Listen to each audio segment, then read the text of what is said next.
Welcome back to Advocacy in Motion. I'm Tommy Finn. I'm your host. And if you've seen the program before, you know that we are about giving a voice and a vision to nonprofit organizations and individuals making an impact in our community. And we have two very special guests with us today. And before I introduce them, let me just say thanks to our presenting sponsor, Niagara. They've been on board with us throughout and will continue to be, to help us give a voice to more nonprofits. And if you don't know, Niagara is the leading manufacturer, distributor of water-conserving plumbing products. Their new stealth toilets can save up to 60% of water, which means 60% of cost, which is especially important to the work they're doing with nonprofits in affordable housing. They have partnered with various affordable housing projects to save them money, so that money can go back into more projects and more help to those in the community. So thanks again to Niagara for being with us. And our guest today, you know him from his days in the NFL with the Dallas Cowboys. He is now the athletic director at John Paul II. Welcome, George Teague. Yeah, thank you for joining us. Thank you for allowing me to come in and share and speak a little bit. I'm really looking forward to this. This is going to be good. With us today is Linda Kordek-Melton. She is the Texas director of Best Buddies. And I have to admit, we have a friend named Steve Carracroft who called me and introduced me to Best Buddies. I was not aware of what you were doing. I really thank him. And that's what we really like. We like for people to alert us to people in the community that are doing a good job, that we can have them on the show. So, Linda, tell us, since I don't know much about Best Buddies, tell us about it. Tell us about Best Buddies. Thank you so much. And again, I want to thank Steve, too, because he introduced me to George. He's introduced us to you, and he is just a consummate connector. So many thanks to Steve.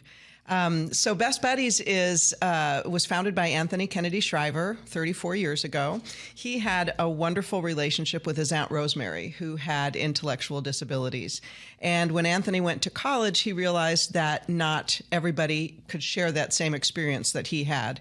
And so he started the very first friendship chapter for Best Buddies. And here we are 34 years later, and we are the world's largest organization dedicated to the social, physical, and economic abilities for people with disabilities. There's 200 million people in the world, and so we want to make sure that everyone feels like they have a place to belong. That's wonderful. How do you accomplish this? I know that's a big task. There's a lot going on out there. So how do you accomplish this? You know, it is a lot of word of mouth. It is a lot of people like George who hear about our mission, and Steve who say, wow, this is really important. And so our founding pillar is our friendship pillar, and that is through our schools. We start in elementary school, go through middle school, high school, college, and we also have adult friendship programs. These are real friendships. They're not mentorships. They're actually one-to-one. We try to keep our friendships age appropriate, and people hear about us, students hear about us, families hear about us, school administrators hear about us, and they say, how can we bring this to our school? How can we have this program? What can we do? And in this day and age of diversity, equity, and inclusion, being able to include the 10% to 15% of the population that has IDD has become important to everybody. George, how did you get involved with the Best Buddies, and what is your role in helping with them? Well, there's a common name, Steve Carracroft. So Steve has known my background. So I was with Steve for a while when I was playing for the Dallas Cowboys. And that's how I know Steve from many years ago in our Dallas Cowboy days. And he was aware that I was still coaching and involved in education. And in my passion that I had for the kids. So he connected me and Linda together with a gala that they were having to help raise some money for the organization. And it was an easy way for me to say yes because it is something I believe in. What is your role now with Best Buddies? How can you, and I've had, we had Carly Patterson on for stuff and other celebrities and athletes. And it's a great influence to have someone who is known to the community to speak for and be behind a nonprofit organization or a cause that you care about. What is your role now with what you're doing with Best Buddies? Okay. First I'll say I'm purely a volunteer and someone that just wants to help and to promote and to speak. I don't work for the organization or anything like that. It's really just heartfelt that I should assist with this because of what I was beginning to learn and how I actually learned about intellectual difficulties, learning differences, because I worked at a school called the Shelton School for a while, and it really, really opened up my eyes and into a lot of things that I didn't know that I needed to know to help support students and families that need extra help. That's great. Linda, how do you work with George in the community?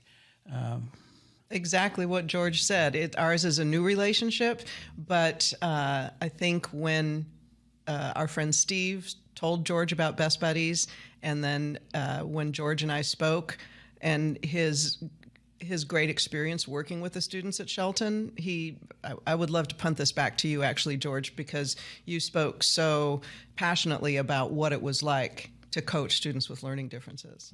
Yeah, so after I got done playing with the Dallas Cowboys, I did get straight into high school coaching.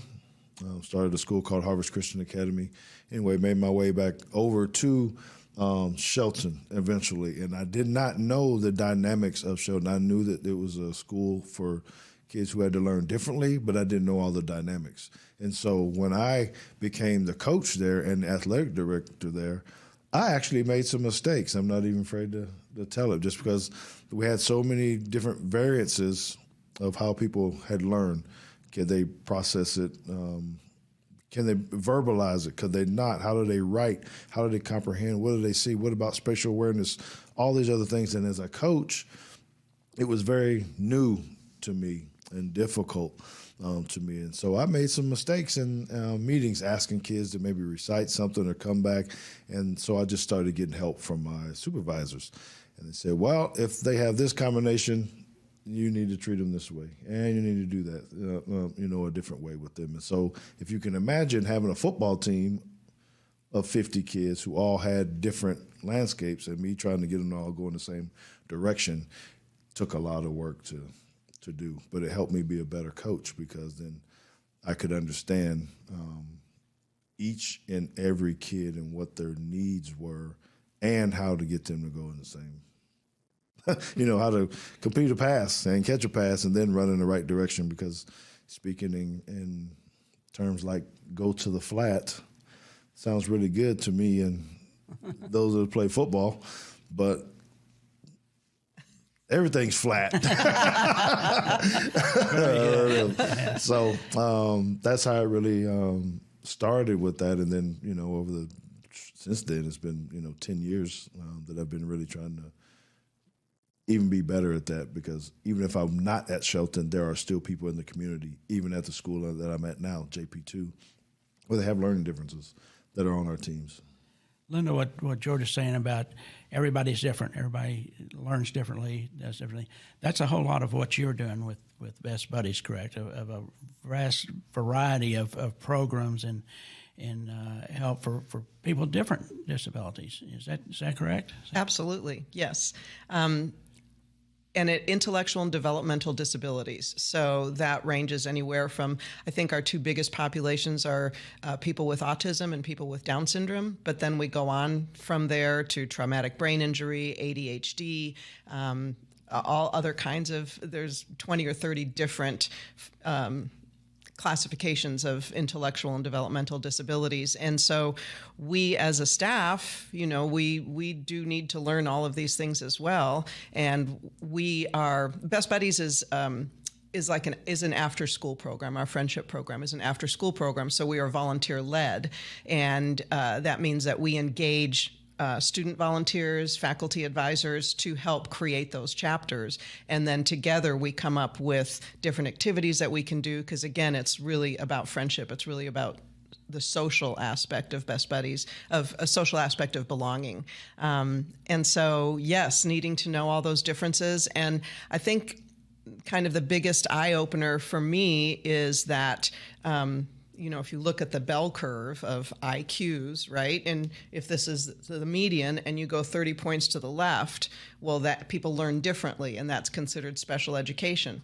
But if you go 30 points to the right, that's gifted and talented, and oftentimes it's assumed that, well, they're smart, they don't need extra help, but they learn just as differently.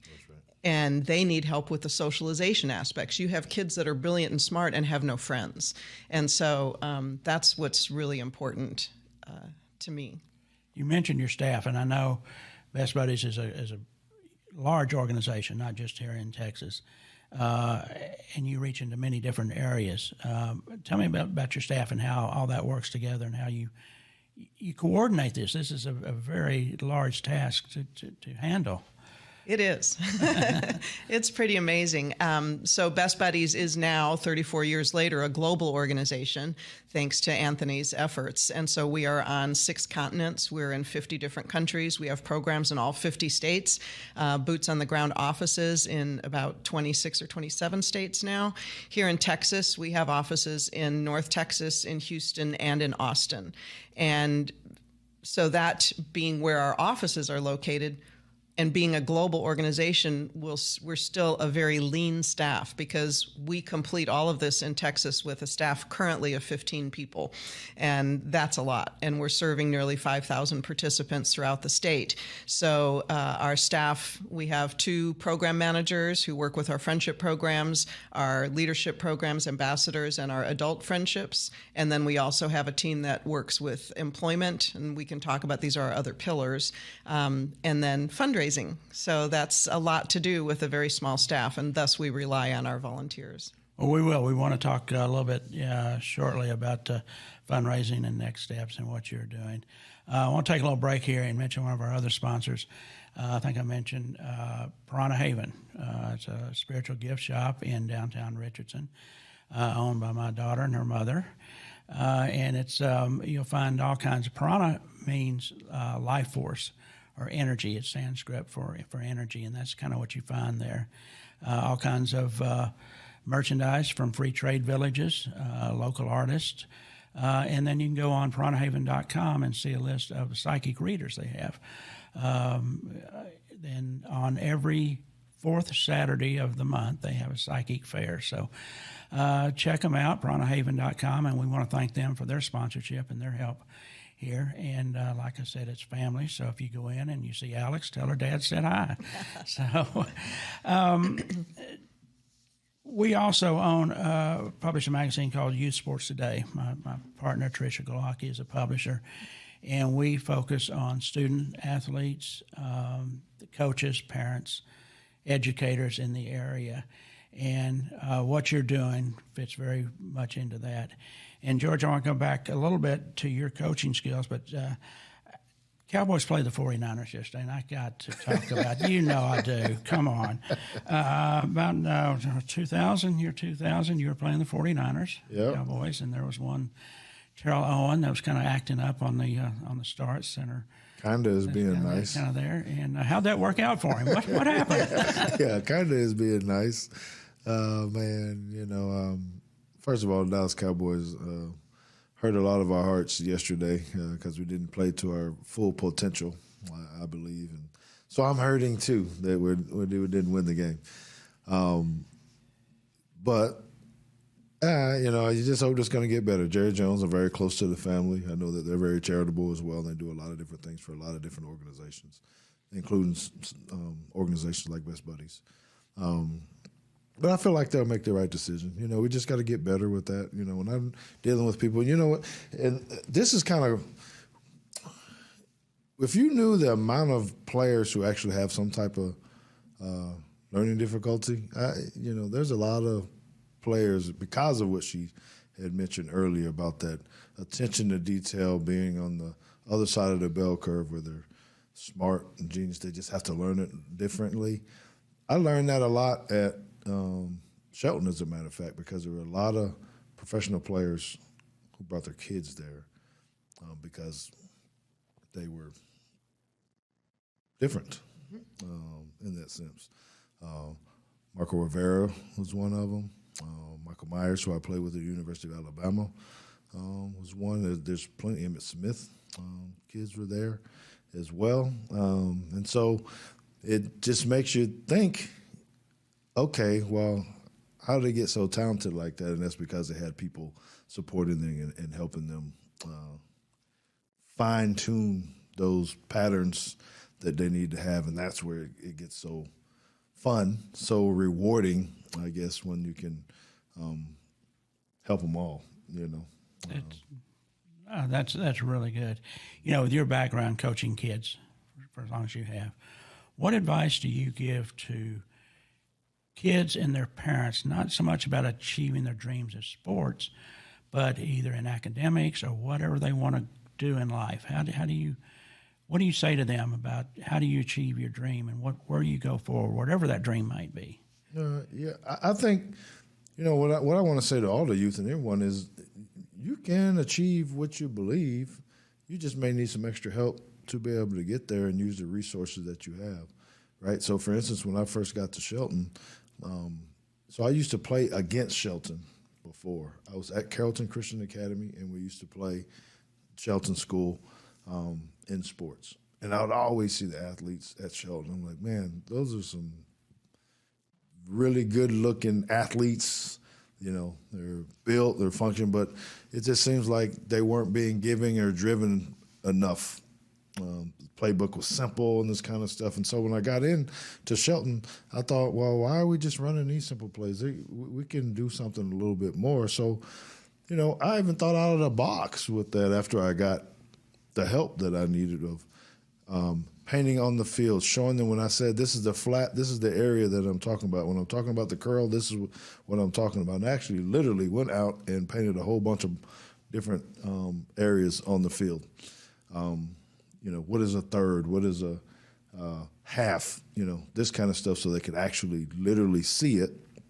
And man, before we know it, we weren't losing every game. We were actually going to playoffs, and people were starting to not want to play us anymore because I could just talk to the kids now and say, well, what do you want to call it? I'm calling this, and they might want to call it hamburger or cheeseburger or something else, whatever makes them think about it. I'm like, well, that's the name of the play then. We're going to run Big Mac right, and everybody knew where they were going.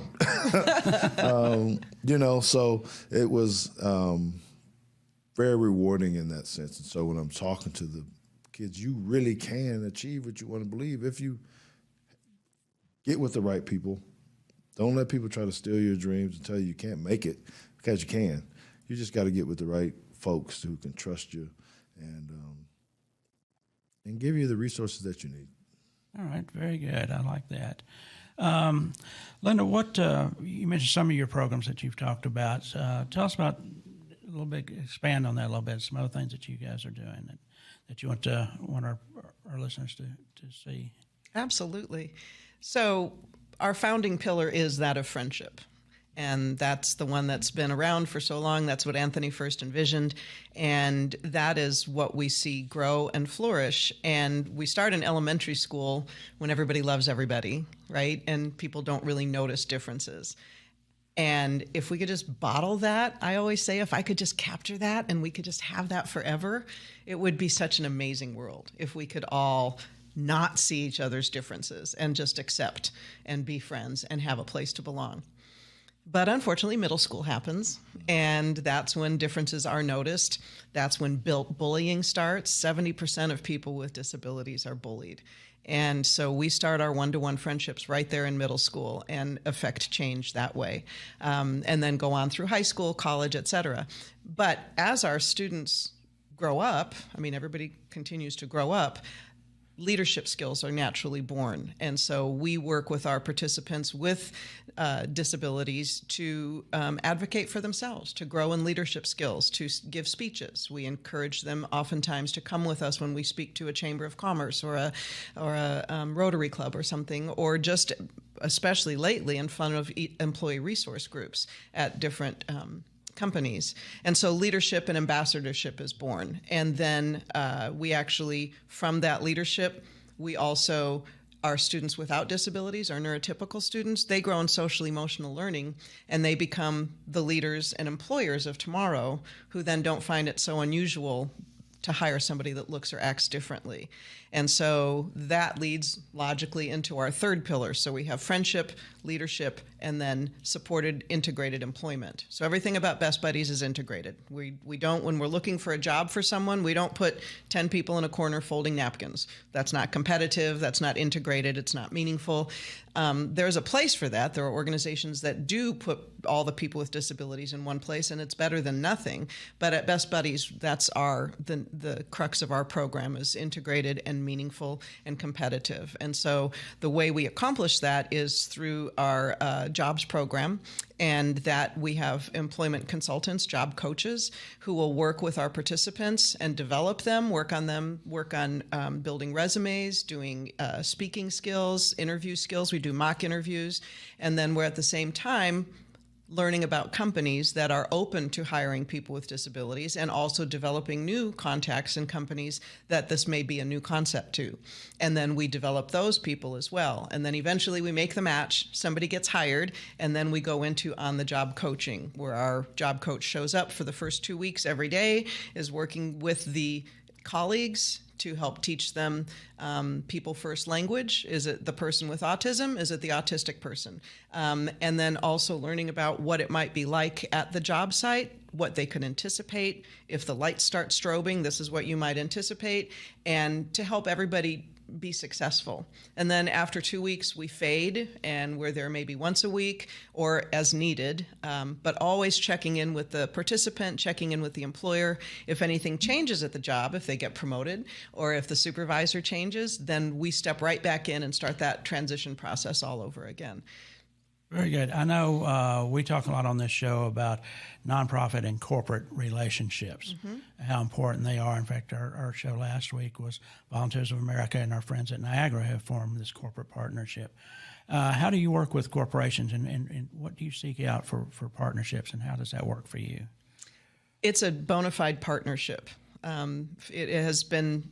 Over the years, people think nonprofits are just going everywhere with their hand out saying, hey, will you help support our mission?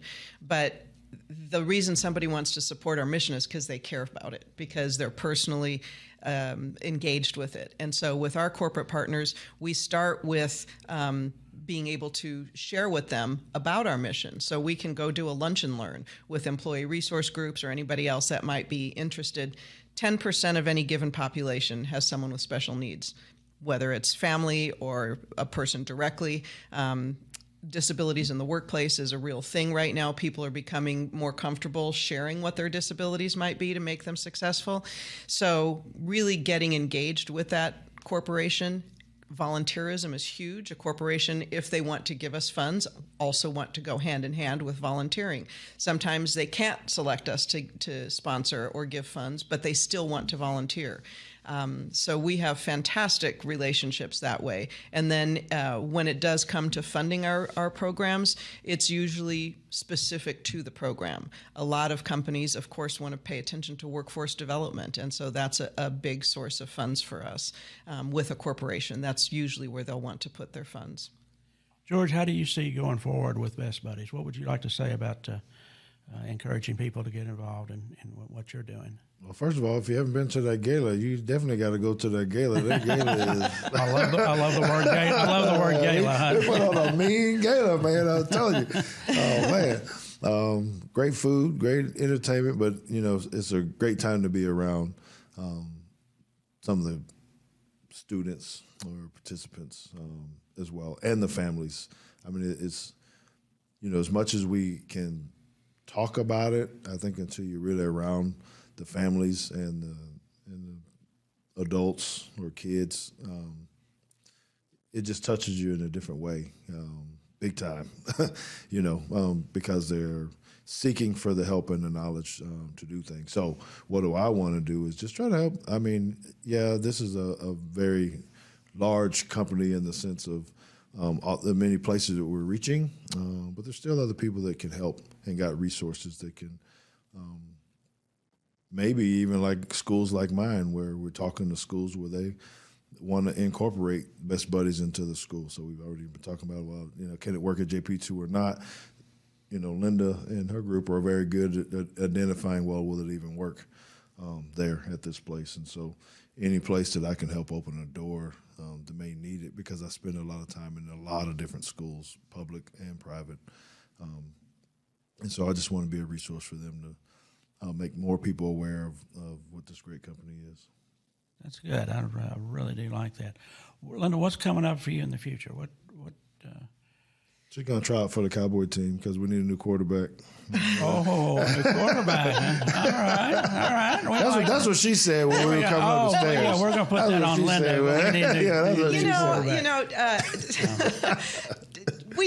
Can we just talk about George defending the star for a minute before we launch? He jumped right past that. He did, didn't he? And I don't want to, because that was a pretty pivotal moment. That was a point in Cowboy history that you endeared yourself to so many fans forever. And I was one of them. I was watching. I was telling my family, my kids, that you were going to be on the show, and they're going, well, I don't know. Remember the guy that hit Teague? Oh, yeah. So you got to show them that on YouTube. It is on YouTube, and it is fun. I saw it, and I didn't realize Emmett was involved. It got in. He did. Teague got on there twice, right? He did. And Emmett goes out and in the middle strikes, and then you came up and had a conversation with Teague. I did have a good. We were having conversations the whole game, and we won't talk about what those conversations were, but they were good conversations. He was talking about how much he liked my mom, and I was saying how much I liked his mom, those kind of things. We were becoming buddies. We were becoming best buddies. There you go. I like that. On the field, so we got really, really close. But there's just, speaking of that, there's good and bad when I talk about stories like this.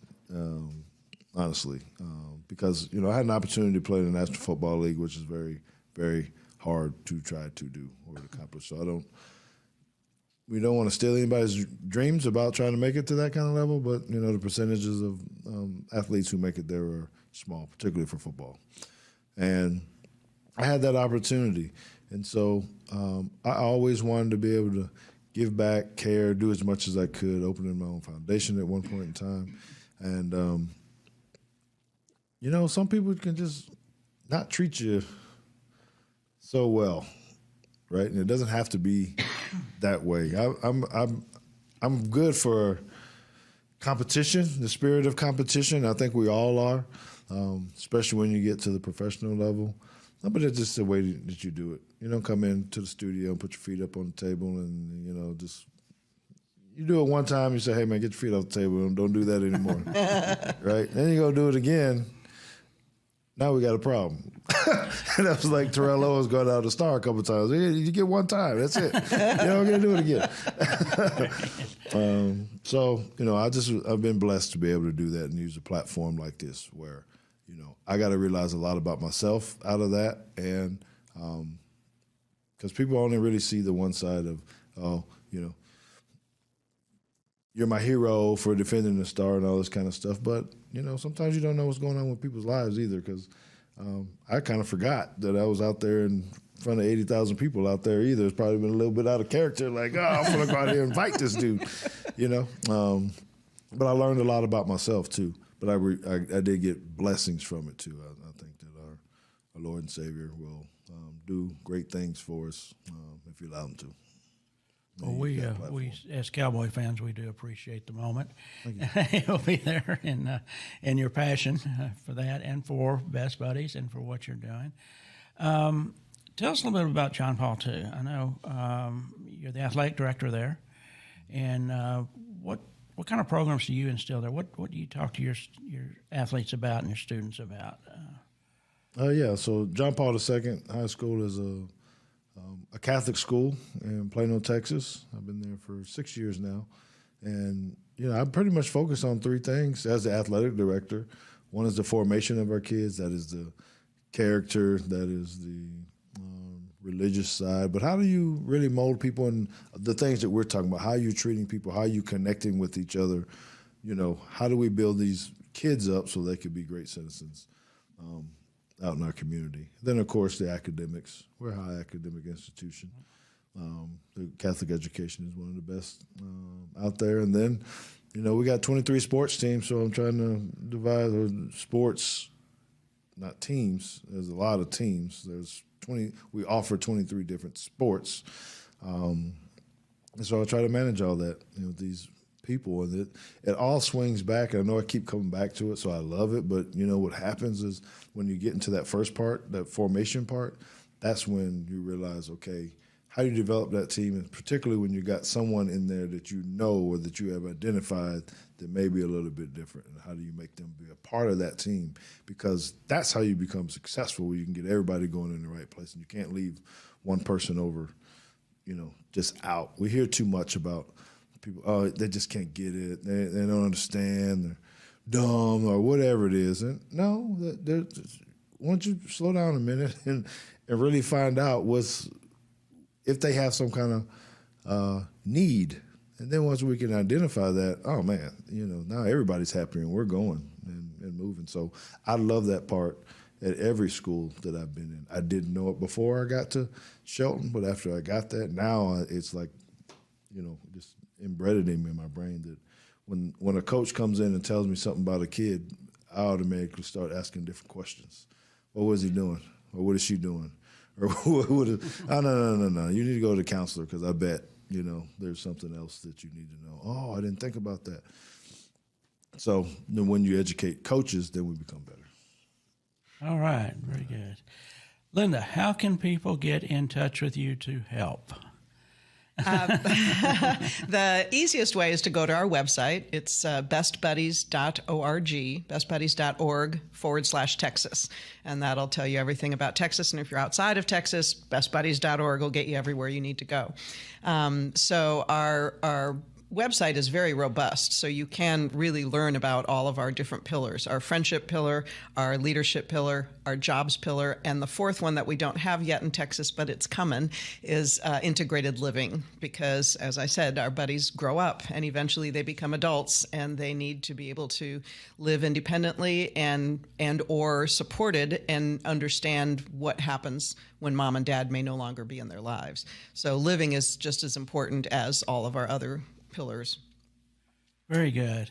Thank you for being here. I want to thank our sponsors, Niagara and Haven, for allowing us to have this program. And I want to thank people like Steve, who reached out and introduced us. And if there's anyone out there that knows of an organization that is near and dear to your heart, let us know. You can reach me at thomas@tjadvocacy.com. Just drop me an email. We'll be glad to visit with you. And look forward to our upcoming podcast. We're going to be visiting with the people at Texas Scottish Rite Hospital for Children with a New Hope Therapeutic Equestrian Center, wonderful organization up there, and for the Dream Fund. So those are coming up in the future. So we appreciate everybody for tuning in. Thank you, George Teague. Thank you, Linda. And can I talk a little bit about our friendship walk? I missed that opportunity. You most certainly can. Please do.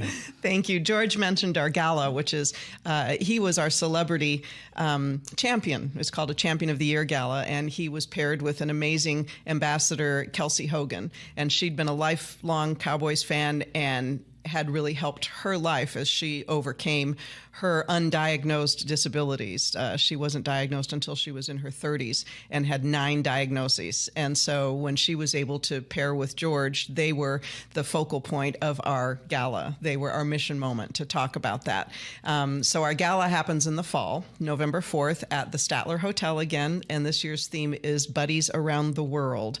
So we are a global organization. I'm going to be excited to feature some of our global programs. But before we get to November, April 29th is our Friendship Walk, and that happens at Farmers Branch Historical Park, where we were last year, and that is the most fantastic way to immerse yourself in our mission. We're outside. It's more of a stroll than a walk, because we do include everybody with physical as well as intellectual disabilities, and so it's a wonderful walk through the beautiful park, and then it's just a giant field day. And so it'll start at 9 a.m., and we will have fantastic DJs. All of our schools compete. It's a peer-to-peer fundraising opportunity. We have corporate teams, we have community teams, and they all engage their circles of influence to raise funds to see who can make the most. And then we come out and celebrate everybody's effort and celebrate inclusion on a gorgeous Saturday in April. So that's Best Buddies Friendship Walk, April 29th at Farmers Branch Historical Park. That is a beautiful park, and they're our neighbors. We're right here in Addison, and they're next door. So we enjoy our relationship with Farmers Branch as well. So that's yeah. The mayor of Farmers Branch, Rob Dye, has just been so supportive of us. He has a sister with disabilities, and he's passionate about it. So he's who I'm going to be relying on for our living section. By the way, down the road, 1, 3, 5 year goals. I have met Rod, and I agree with you. There's a wonderful organization down there. What else? Anything you want to add? No, I just want to say thank you. Thank you to Linda for allowing me to be able to share and talk about it and be a part of, a great organization. And thank you for this podcast. And this is fun. I appreciate you guys coming in. I really appreciate the opportunity to visit with you and learn more about Best Buddies. So thank you, George, because every time I visit with you, you illuminate something else for me. And exactly that mission moment that you spoke to, utilizing what you learned at Shelton to when someone comes in to talk about a student and you're like, wait a minute, look deeper. That's what our program does for everybody. And to see you living that is just so inspiring for me. So thank you. Thank you. Those are wonderful words to end with. So thanks again. All right. Thank you.